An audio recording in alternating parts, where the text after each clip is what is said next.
अस्सलाम वालेकुम। अगले चंद मिनटों में मैं आपके साथ शेयर करूंगा कि अगर आप कोई मेडिकल स्टोर चलाते हैं या मेडिकल स्टोर के फील्ड से आप जुड़े हैं तो आप अपनी मेडिकल स्टोर की सेल को कैसे स्काई रॉकेट कर सकते हैं ताकि आप आजकल की ऑनलाइन फार्मेसी से उनके साथ कम्पीट कर सके, अपने रिपीट परचेजेस को बढ़ा सके, कस्टमर लॉयल्टी को बढ़ा सके। मैं हूँ रेकिब अहमद, मैं एक रजिस्टर्ड फार्मासिस्ट हूँ। पिछले 10 सालों से मुझे मेडिकल फील्ड में एक्सपीरियंस है। आजकल के ऑनलाइन के जमाने में खुद को ऐसे पोजीशन करे कि आज का जो मार्केट है उसमें आप कॉम्पिटेंट बन जाए। इस वीडियो में मैं आपसे 25 नुस्खे शेयर करूंगा जो कि आपके मेडिकल स्टोर की सेल को 4 चांद लगा देंगे। सबसे पहला नुस्खा है कि आप जब भी किसी मरीज का प्रेस्क्रिप्शन देखते हैं, उसको प्रेस्क्रिप्शन के दौरान आपको बताना पड़ता है मेडिसिन देके कि किस मेडिसिन को सुबह लेना है, किस मेडिसिन को शाम में लेना है, खाने से पहले लेना है या खाने के बाद में लेना है। तो ये पेशेंट के लिए काफी कंफ्यूजिंग सा हो जाता है। जनरली मेडिकल स्टोर में क्या होता है कि टेबलेट का पत्ता है, उस पत्ता के ऊपर ही लिख देते हैं या सिरप के ऊपर ही लिख देते हैं, जो कि कई बार पेशेंट को घर जाने के बाद या मेडिसिन ले जाने के बाद तकलीफों का सामना करना पड़ता है। इसके लिए क्या कीजिए, कुछ इस तरीके का आप पर्ची छपवा लीजिए जिसमें कि आपका लिखा होगा कि सुबह, दोपहर, शाम, और नीचे लिखा है खाना खाने से पहले या बाद में।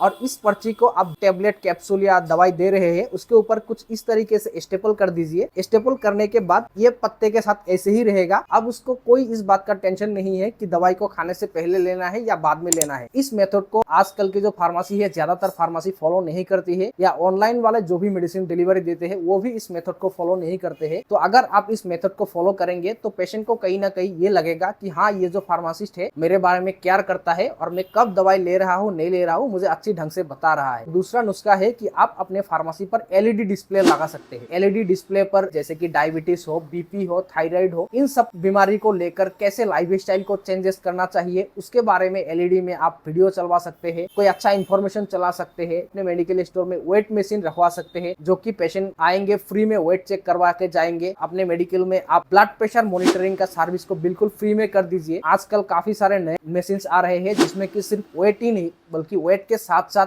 बेसल मेटाबॉलिक रेट, बीएमआर जिसे कहते हैं, फैट मास, बॉडी मास इंडेक्स, ये सभी चेक हो जाते हैं। अगला नुस्खा ये है कि आपको थोड़ा टेक्नोलॉजी फ्रेंडली होना पड़ेगा। आजकल फेसबुक, व्हाट्सएप, इंस्टाग्राम और यूट्यूब के थ्रू आप अपना मेडिकल स्टोर का एडवर्टाइज कर सकते हो। आप क्या स्कीम चला रहे हो उसके बारे में लोगों को बता सकते हो। चाहे अगर आपका कोई फेस्टिवल चल रहा हो, कोई रीजनल फेस्टिवल हो, उस फेस्टिवल में कौन कौन सी सामानें बिकेगी वो आपको पहले से पता होगा। तो उन सारे सामानों पे आप अच्छे अच्छे डील्स दे सकते हो पेशेंट्स को। और व्हाट्सएप पे आप ब्रॉडकास्टिंग मैसेजेस वगैरह कर सकते हो। इंस्टाग्राम, यूट्यूब पे आप डेली अपना कुछ अपलोड करते रहिए जिससे कि कस्टमर आपके साथ हमेशा हमेशा जुड़ा रहे। ऑनलाइन फार्मेसी जैसे होम डिलीवरी करते हैं, आप होम डिलीवरी कर सकते हो। ऑनलाइन फार्मेसी का क्या सीन है कि इन लोगों को तो मुनाफा में रहना नहीं है। आजकल ज्यादातर फार्मेसी कंपनी जो है वो लॉसेस में चल रहा है। इनको बस कस्टमर एक्विजिशन करना है ताकि इनको फंडिंग मिल जाए। आपको तो घाटे में रहना नहीं है। कुछ एक सर्टेन अमाउंट रख दीजिए कि 500 का हो या 1000 का हो, ऑर्डर के ऊपर हम होम डिलीवरी दे देंगे। फेस्टिवल वगैरह में जो भी आप स्कीम चलाएंगे वो आप लोगों को बता सकते हैं ऑनलाइन के थ्रू, या आप ऑफलाइन में भी जो न्यूज़पेपर घर घर में जाते हैं उस न्यूज़पेपर के अंदर आप अपना लीफलेट डलवा सकते हैं और उसके अंदर आप अपना मेडिकल स्टोर का एडवर्टाइजमेंट कर सकते हैं। ये सारे जितने भी चीज मैंने बताए इसमें से एक भी काम नहीं करेगा अगर नेक्स्ट पॉइंट आपका कमजोर हुआ तो, जो कि है बिहेवियर। आपका बिहेवियर, आपका व्यवहार इतना अच्छा होना चाहिए ताकि पेशेंट को या कस्टमर को लगे कि मुझे दवाई तो इसी से खरीदनी है। क्योंकि कस्टमर को बहुत सारे दिक्कतें रहती है दवाई से रिलेटेड जो कि जानलेवा भी हो सकती है और उनकी जान भी बचा सकता है। आप कस्टमर को बाखूबी अच्छे से बताइए कि कौन सा दवाई कब लेना है, ठंडे पानी के साथ लेना है, गर्म पानी के साथ लेना है, या उस दवाई को लेते समय क्या क्या सावधानियां बरतनी है। एक एक चीज आप उनको बता सकते हैं ताकि उनको लगे कि हाँ, ये जो फार्मासिस्ट है ये मेरा केयर कर रहा है। एक बहुत बड़ा एडवांटेज जो कि रिटेलर फार्मासिस्ट को मिलता है, जो कि ऑनलाइन फार्मेसी नहीं दे सकते,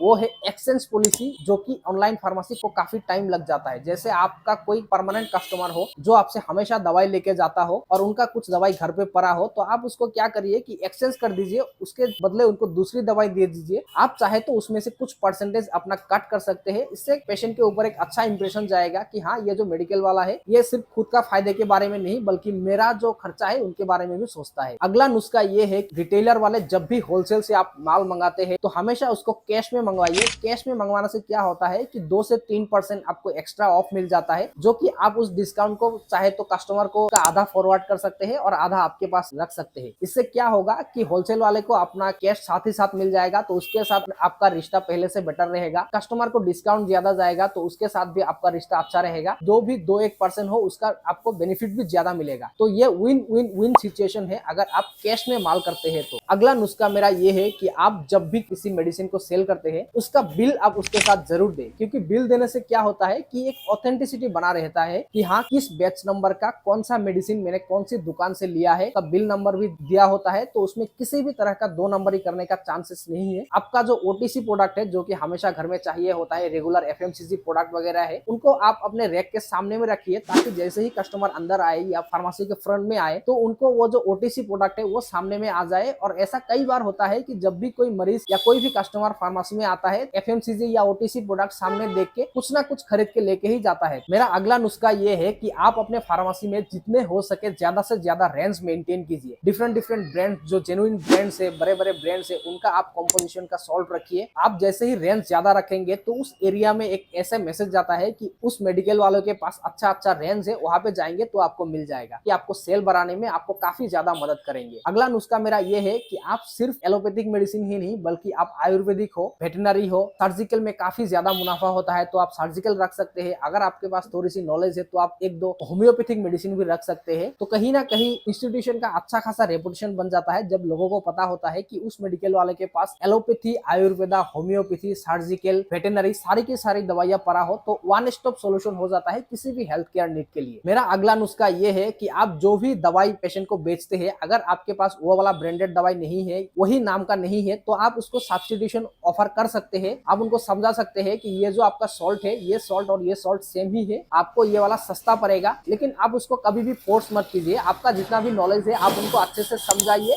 ये वाला मेडिसिन भी काम हो जाएगा और आपको काफी कम दाम में पड़ेगा। तो कई बार पेशेंट ले लेते हैं और उनको पैसे बचत के चलते आपका एक काफी अच्छा रेपुटेशन बनता है। मेरा अगला नुस्खा ये है कि आजकल हर फार्मेसी में डिजिटल पेमेंट का ऑप्शन होता है, तो आप भी जरूर रखिए डिजिटल पेमेंट का ऑप्शन अपने फार्मेसी में। हफ्ते में एक आध बार फ्री हेल्थ चेकअप कैंप रखवा दीजिए, जिससे कि आप बीपी का मशीन हो, डायबिटीज का टेस्ट हो या वेट चेकअप हो, तो एक दूसरे छोटी मोटी टेस्ट आप पेशेंट को फ्री में करवा दीजिए। आपका जो एक नाम है उस एरिया में, वो नाम और भी बढ़ जाए और कस्टमर्स आपके ऊपर और भी ज्यादा ट्रस्ट करने लगे। मेरा अगला नुस्खा ये है कि आप अपने कस्टमर को हेल्थ पॉलिसीज के बारे में बता सकते हैं। जो आयुष्मान कार्ड है या जो भी हेल्थ पॉलिसी है या हेल्थ इंश्योरेंस जो भी सस्ते में मिल रहा है या लोगों को जो सूट करेगी, आपको पता होगा, वो आप अपने कस्टमर को एजुकेट कर सकते हैं, अवेयरनेस फैला सकते हैं। मेरा अगला नुस्खा ये है कि आप अपने फार्मेसी को गूगल पे जरूर से लिस्ट कीजिए, और गूगल पे लिस्ट करने के बाद जो भी कस्टमर आपसे दवाई लेके जाता है या जो भी छोटा मोटा बेसिक ट्रीटमेंट्स आप देते हो, उनको अपना रिव्यू गूगल पे देने के लिए बोलिए। हर कस्टमर से चाहे मांग के हो, रिव्यू जरूर लीजिए, और हो सके तो खुद से भी अपना फैमिली मेंबर्स का 1-2 रिव्यू अच्छा सा अपलोड कर दीजिए, ताकि आपका जो गूगल पे मेडिकल स्टोर है वो ऊपर रैंक करे। आजकल इंटरनेट के जमाने में लोग फार्मेसी नियर मी काफी ज्यादा सर्च करते हैं, ताकि आपका फार्मेसी सबसे ऊपर आए। तो गूगल में आपको हमेशा एक्टिव रहना है, और साथ ही साथ आप अपने फार्मेसी का फोटोज, क्या क्या आप सर्विसेज प्रोवाइड करते हो, क्या क्या एफएमसीजी या रेगुलर प्रोडक्ट्स आपके पास है, सबका फोटो आप गूगल पे जरूर डिस्प्ले करें। सोशल मीडिया पे आपको थोड़ा सा एक्टिव रहना पड़ेगा, थोड़ा सा आपको टेक्नोलॉजी फ्रेंडली होना पड़ेगा। कुछ पोस्ट हो, क्या क्या आपका ऑफर चल रहे हैं, क्या क्या आपके पास दवाइयां है, अगर आपके पास डॉक्टर्स बैठ रहे हैं, नजदीकी किसी भी डॉक्टर के साथ आप टाई अप कर सकते हैं। कौन सी बार में कौन सी डॉक्टर बैठ रहा है, इसके बारे में आप लोगों को बता सकते हैं। आपका जो भी लोकल पेशेंट है, 100, 150, 200,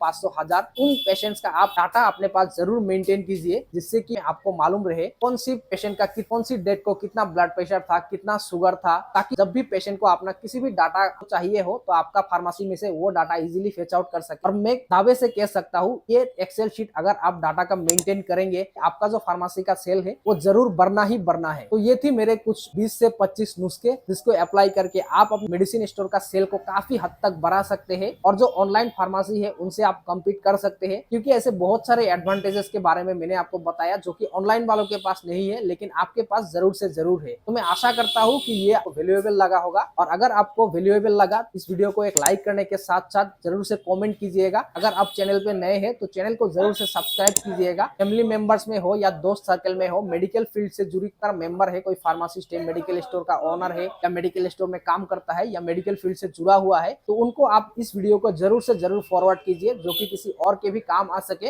मैं हूँ आपका दोस्त रेकी अहमद और आप देख रहे थे वेलनेस गैलरी। अस्सलाम वालेकुम।